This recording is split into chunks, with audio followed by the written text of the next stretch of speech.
Samsung might finally be pulling the trigger on something we've all been waiting for. Its very first tri-folding smartphone. And if the leaks are right, we could see it before the end of this year. Now, this isn't just another foldable refresh. This could completely change the game Samsung started back in 2019. Reports out of Korea suggest that the phone, possibly called the Galaxy Z TriFold, might actually make its debut during the APEC summit happening in South Korea at the end of October.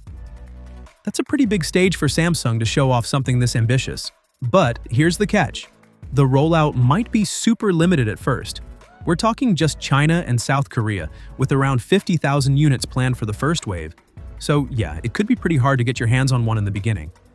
Now, Samsung's been the pioneer in foldables, but they've had to watch rivals like Huawei jump ahead with not one, but two tri-fold devices already on the market.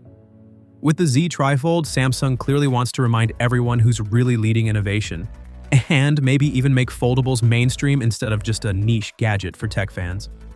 As for specs, well, leaks are painting a pretty wild picture.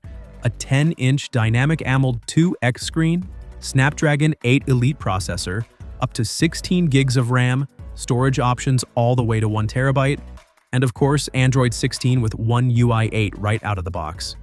Camera-wise, we're looking at a 200-megapixel main sensor, a 12-megapixel ultra-wide, and a 50-megapixel telephoto with 5x zoom. Oh, and yes, dual selfie cams too. When it's fully open, you're basically holding a tablet. Close it up and it's phone-sized again. And if you fold it halfway, you get that classic Z Fold experience. Pretty versatile, right? Battery details are still a mystery, but considering how power-hungry 3 displays can be, Samsung will need to make some serious moves here. So, what do you think? Is Samsung's TriFold going to be the next big thing in mobile tech? Or just another fancy experiment? Drop your thoughts in the comments, and let's talk about it. I'll catch you in the next one. Until then, take care.